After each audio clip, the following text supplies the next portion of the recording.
ബിസ്മില്ലാഹി റഹ്മാനിർ റഹീം. Hello, welcome back. എന്തുണ്ട് വിശേഷം? എല്ലാവരും ഹാപ്പിയാണെന്ന് വിചാരിക്കുന്നത്. അപ്പോൾ വീട്ടിൽ തന്നെ ചീസ് കേക്ക് ഉണ്ടാക്കുന്നതാണ്. അപ്പോൾ ഇതിൽ ഞാനിപ്പോൾ 1.5 ലിറ്റർ പാലെടുത്തിട്ടുണ്ട്. അപ്പോൾ ഈ 1.5 ലിറ്റർ പാലിലെ ഞാൻ 400 ഗ്രാംസോളം ചീസ് ആക്കിയിട്ടുണ്ട് കേട്ടോ. ചീസ് എന്ന് വെച്ചാൽ ക്രീം ചീസാണ്. അപ്പോൾ ഇത് നല്ല വിരൽ ഇങ്ങനെ ഇട്ട് വെക്കുമ്പോൾ നമുക്കതിൻ്റെ ചൂട് കയ്യിൽ താങ്ങാൻ പറ്റണം. ആ ചൂടാകുമ്പോൾ സ്റ്റൗ ഓഫ് ആക്കുക. എന്നിട്ട് അതിലേക്ക് വിനീഗറും വെള്ളത്തിൻ്റെ ഒരു സാട്ട റെഡിയാക്കിയിട്ടുണ്ടായിരുന്നു. അതിലോട്ട് ഒഴിച്ച് കൊടുക്കുന്നുണ്ട്. കുറച്ചായിട്ട് ഒഴിച്ചിട്ട് ഇങ്ങനെ തവി കൊണ്ട് ഇങ്ങനെ ഇളക്കി കൊടുക്കുക. അപ്പോൾ തന്നെ അത് പെട്ടെന്ന് പിരിയില്ല. കുറച്ച് അധികം സമയം എടുത്തിട്ട് തന്നെയാണ് പിരിയുന്നത്. പക്ഷേ സമയം എടുത്ത് പിരിയുന്നത് കൊണ്ടൊന്നും ആരും പേടിക്കേണ്ട ആവശ്യമില്ല. നമുക്കിതിങ്ങനെ ഒരു 2 ടേബിൾ സ്പൂൺ വിനീഗറും 2 ടേബിൾ സ്പൂൺ വെള്ളവും ഒഴിച്ചിട്ട് ഇതിലോട്ട് ഇങ്ങനെ ഒഴിച്ച് കൊടുത്തോണ്ട് ഇരുന്നാൽ മതിയായിട്ട് പതിക്കാം. എന്നാൽ കുറച്ച് സമയം കഴിഞ്ഞിട്ട് നല്ല തിക്കായിട്ടുള്ള ചീസ് തന്നെ കിട്ടും. ഇനിയിപ്പോൾ ഒരു അരിപ്പ വെക്കുക. എന്നിട്ട് അതിലോട്ട് നല്ല ഒരു നീറ്റായിട്ടുള്ള ഒരു തുണി വെച്ച് കൊടുത്തിട്ടില്ലേ, ഇതിൽ ഇങ്ങനെ വെള്ളം ഒഴിച്ചിട്ട് ഇതിനൊന്ന് അരച്ചെടുക്കണം. എന്നിട്ട് ഈ വെള്ളത്തിന് നിങ്ങൾക്ക് വേണമെന്നുണ്ടെങ്കിൽ എടുത്ത് വെക്കാം കേട്ടോ. ചപ്പാത്തിക്കൊക്കെ മാവ് കുഴക്കുമ്പോൾ അതിന് ഈ വെള്ളത്തിലൊന്ന് കുഴച്ചാൽ നല്ലൊരു ഡിഫറെൻറ്റ് ടേസ്റ്റ് കിട്ടുന്നുണ്ട്.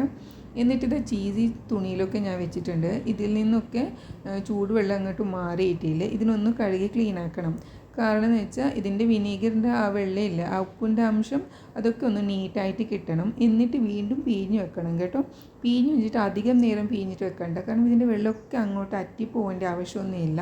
നമ്മളിത് ക്രീം ചീസാണ് ഉണ്ടാക്കുന്നത്. പിന്നെ ഇതിൻ്റെ വെള്ളമില്ല, ഇതൊന്നും നമുക്ക് മാറ്റി വെക്കാൻ വേണമെന്നുണ്ടെങ്കിൽ, അല്ലാന്നുണ്ടെങ്കിൽ ഇപ്പം തന്നെ കളയാട്ടോ. അപ്പം ഞാനിപ്പോൾ എന്തായാലും ചപ്പാത്തി ഉണ്ടാക്കാൻ പോകുന്നുണ്ട്. അതുകൊണ്ട് ഞാൻ വെള്ളം ഇങ്ങനെ സെപ്പറേറ്റ് ആയിട്ട് വെച്ചിട്ടുണ്ട്. എന്നിട്ട് ഇത് വെള്ളം അധികം ഇതിൽ നിന്ന് പോയിട്ടില്ല, കാരണം ക്രീമി ആക്കിയിട്ട് എടുക്കുന്നതില്ല. അപ്പം നമുക്കൊരു ലൂസ് ക്രീമി ടെക്സ്ചറാണ് വേണ്ടത്. അതുകൊണ്ട് തന്നെ ഞാൻ അതിൽ നിന്ന് വെള്ളം അങ്ങോട്ട് നല്ലോണം പിഴിഞ്ഞെടുത്തിട്ടില്ല. ഇനിയിപ്പോൾ ഈ തുണിയിൽ നിന്നില്ലേ ഈ ചീസിനെ മിക്സിയിലോട്ട് ഇട്ട് കൊടുക്കുന്നുണ്ട്. എന്നിട്ട് 65 രൂപയുടെ ഈ പാക്കറ്റ് വരുന്നില്ലേ ഫ്രഷ് ക്രീമിൻ്റെ, ഇത് മൊത്തം ഞാൻ അങ്ങോട്ട് ഇട്ട് കൊടുക്കുന്നുണ്ട്. അപ്പോൾ 1.5 ലിറ്റർ പാലും 65 രൂപയുടെ ഫ്രഷ് ക്രീമാണ് കേട്ടോ എടുത്തിട്ടുള്ളത്.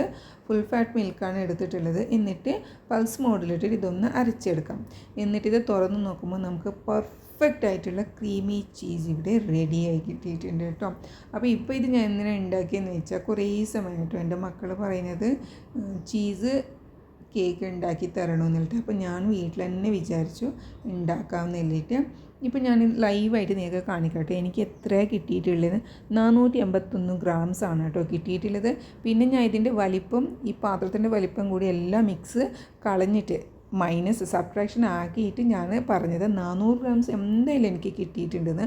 പിന്നെ ഇതിൽ ഞാനിപ്പോൾ 3/4 കപ്പ് ക്രീം എടുത്തിട്ടുണ്ട്. വിപ്പിംഗ് ക്രീമാണ്. അതൊന്ന് ബീറ്റാക്കി എടുക്കുക. ഇത് നമുക്ക് നല്ല സ്റ്റിഫായിട്ടൊന്ന് അടിച്ചെടുക്കണം കേട്ടോ. നമ്മൾ കാരണം ഇതിപ്പോൾ ക്രീം കേക്കിൽ തേച്ച് കൊടുക്കാനല്ല, നമ്മൾ ചീസി പുഡിങ് ഉണ്ടാക്കാൻ പോകുന്നത്. ചീസ് കേക്കാണ്. അതുകൊണ്ട് തന്നെ സ്റ്റിഫായിട്ട് എടുക്കേണ്ട ആവശ്യമില്ല. എന്നിട്ട് ഇത് മൊത്തം ക്രീം ഞാൻ ഇതിലോട്ട് ഇട്ട് കൊടുക്കണം. എന്തായാലും 450 ഗ്രാം എന്തായാലും കാണും. എന്നിട്ട് ഇതിൽ ഞാൻ 3/4 ടിൻ വരെ മിൽക്ക് മെയ്ഡ് ഒഴിച്ച് കൊടുക്കുന്നുണ്ട് ഇതിന് മധുരമായിട്ട്. പിന്നെ നിങ്ങൾക്ക് വേണമെന്നുണ്ടെങ്കിൽ പഞ്ചസാര ആഡ് ആക്കാം. ഞാനിപ്പോൾ ഇവിടെ 3/4 ടിന്നോളം മിൽക്ക് മെയ്ഡ് ഇട്ട് കൊടുക്കുന്നുണ്ട്. വീട്ടിലുണ്ടാക്കുന്നില്ല. അപ്പം നല്ല ഇഷ്ടം പോലെ നമുക്ക് കഴിക്കണമെങ്കിൽ നമ്മൾ നല്ല നല്ല ഫുഡ് ഒക്കെ ഇതിൽ ആഡ് ആക്കിയിട്ട് വേണം കഴിക്കണമെന്ന് വിചാരിച്ച്. എന്നിട്ട് വീണ്ടും ഒന്നുകൂടി ബീറ്റാക്കുക. ബീറ്റാക്കുന്നതെന്ന് വെച്ചാൽ ഇങ്ങനെ നമ്മൾ ബീറ്റാക്കുമ്പോൾ നല്ല ലെവലായിട്ട് സ്റ്റെപ്പായിട്ട് ഇങ്ങനെ നിൽക്കുന്ന ഈ സമയത്താണ് ബീറ്റ് ഓഫ് ആക്കേണ്ടത്. പിന്നെ ഇതിൽ നമ്മൾ ചീസ് ഇപ്പോൾ അത്ര തിക്കായിട്ടുള്ള ചീസി ആയിട്ട് ഉണ്ടായിരുന്നില്ല. അതുകൊണ്ട് തന്നെ ഇനിയിപ്പോൾ സെറ്റാവണത്ര ഫ്രിഡ്ജിൽ വെച്ച് കൊടുത്തിട്ട്, അതുകൊണ്ട് തന്നെ ചെറുതായിട്ടൊരു ലൂസ് ഇതിൽ കാണും നമുക്ക്.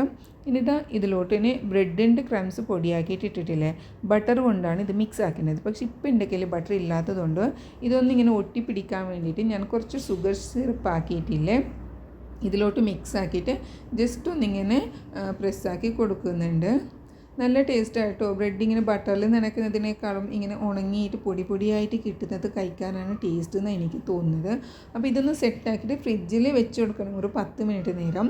എന്നിട്ട് ഈ ചീസിനിൽ ഇതിലോട്ട് ഒഴിച്ച് കൊടുക്കണം. നല്ല ലെവലായിട്ട് തന്നെ ഒഴിച്ച് കൊടുക്കണം. ഞാനിപ്പോൾ കുറച്ച് അധികം ക്രീം എടുത്തിട്ടുള്ളത് കൊണ്ട് തന്നെ, പിന്നെ അധികം ചീസും കൂടി എടുത്തിട്ടുണ്ടല്ലോ, അതുകൊണ്ട് തന്നെ നല്ല വലിയ ട്രേയിൽ തന്നെ ഞാനിപ്പോൾ ഇത് സെറ്റാക്കാൻ പോവാം. എന്നിട്ട് ഇതൊന്ന് സെറ്റാണ്. ഇതൊന്നും ഞാൻ ഫ്രീസറിൽ വെച്ച് കൊടുക്കുന്നുണ്ട്. എന്നിട്ട് വേണം ഇതിൻ്റെ മുകൾ ഭാഗത്ത് നമുക്ക് ഡാർക്ക് കുക്കിംഗ് ചോക്ലേറ്റ് ഇല്ലേ അതൊന്നും മെൽട്ടാക്കിയിട്ട് ഒഴിച്ച് കൊടുക്കാൻ. പക്ഷേ ഇപ്പോൾ എൻ്റെ ഡാർക്ക് കുക്കിംഗ് ചോക്ലേറ്റ് ഉണ്ടായിരുന്നില്ല, വൈറ്റ് ചോക്ലേറ്റ് ഉണ്ടായിരുന്നു. പക്ഷേ വൈറ്റ് ആണെങ്കിൽ കുറച്ച് മധുരം കൂടുതലാണ്. അതുകൊണ്ട് തന്നെ ഞാനത് നല്ലോണം അങ്ങോട്ട് തിക്കാക്കിയിട്ട് ഒഴിച്ച് കൊടുത്തിട്ടില്ല. ഡബിൾ ബോയിൽ മെത്തേഡിൽ ഞാനിതാ അവർക്ക് ചൂടുമാക്കിയിട്ട് അവർക്ക് നിലത്ത് വെച്ച് കൊടുത്തിട്ടും ഇങ്ങനെ ഇത് മെൽട്ടാക്കിയിട്ട് എടുക്കുന്നുണ്ട്. അപ്പോൾ ഇത് വൈറ്റ് ചോക്ലേറ്റ് കുറച്ച് ഗണേശാക്കാൻ ചെറിയൊരു ബുദ്ധിമുട്ടുണ്ട്. പെട്ടെന്ന് ഇതിൻ്റെ ഓയിലൊക്കെ റിലീസാവും. അതുകൊണ്ട് നല്ല കുറച്ചൊരു എന്താ പറയുക, കുറച്ച് അധികം നേരം നോക്കി നിന്നിട്ട് ഇതൊന്ന് മെൽട്ടാക്കിയിട്ട് എടുക്കണം. എന്നിട്ട് ഇത് ചെറുതായിട്ടൊന്ന് ഇത് സെറ്റായിട്ടേ ഉള്ളൂ, അധികം സെറ്റായിട്ടില്ല. അപ്പോൾ തന്നെ ഞാൻ എടുത്തിട്ട് ഇതിൻ്റെ മുകൾ ഭാഗത്ത് ഇങ്ങനെ കുക്കിംഗ് ചോക്ലേറ്റ് മെൽട്ടാക്കിയത് ഒഴിച്ചു കൊടുക്കുന്നുണ്ട്. ഡാർക്ക് കുക്കിംഗ് ചോക്ലേറ്റ് ആയിരുന്നെങ്കിൽ കുറച്ച് അധികം ഒഴിച്ചു കൊടുത്താലും ബുദ്ധിമുട്ടുണ്ടാവില്ലായിരുന്നു. അതൊരു കഴിക്കാനും നല്ല സുഖമുണ്ട്. പക്ഷേ വൈറ്റ് ചോക്ലേറ്റിന് കുറച്ച് മധുരം കൂടുതലാണ്. അതുകൊണ്ട് തന്നെ അത്ര അധികം ഒഴിച്ചു കൊടുക്കാൻ പറ്റുന്നില്ല. പിന്നെ ഞാനിതൊരു സ്പാച്ചിൽ വെച്ചിട്ട് എല്ലാ സൈഡിലും ഒന്ന് എത്തിച്ച് കൊടുത്തിട്ടുണ്ട്. പക്ഷേ എന്തായാലും ഡാർക്ക് ചോക്ലേറ്റാണ് ഇതിലേക്ക് നല്ല ചേരുന്നത് കേട്ടോ. അങ്ങനെ ഇതാ ഞാൻ സൈഡിലോട്ട് നിങ്ങൾക്ക് കാണിച്ചത്. അപ്പുറത്തെ പാത്രങ്ങളൊക്കെ കാണും, അതൊന്നും മൈൻഡ് ആക്കണ്ട. അപ്പോൾ ഇഷ്ടപ്പെട്ടിട്ടുണ്ടെങ്കിൽ ലൈക്ക് ആക്കുക. താങ്ക്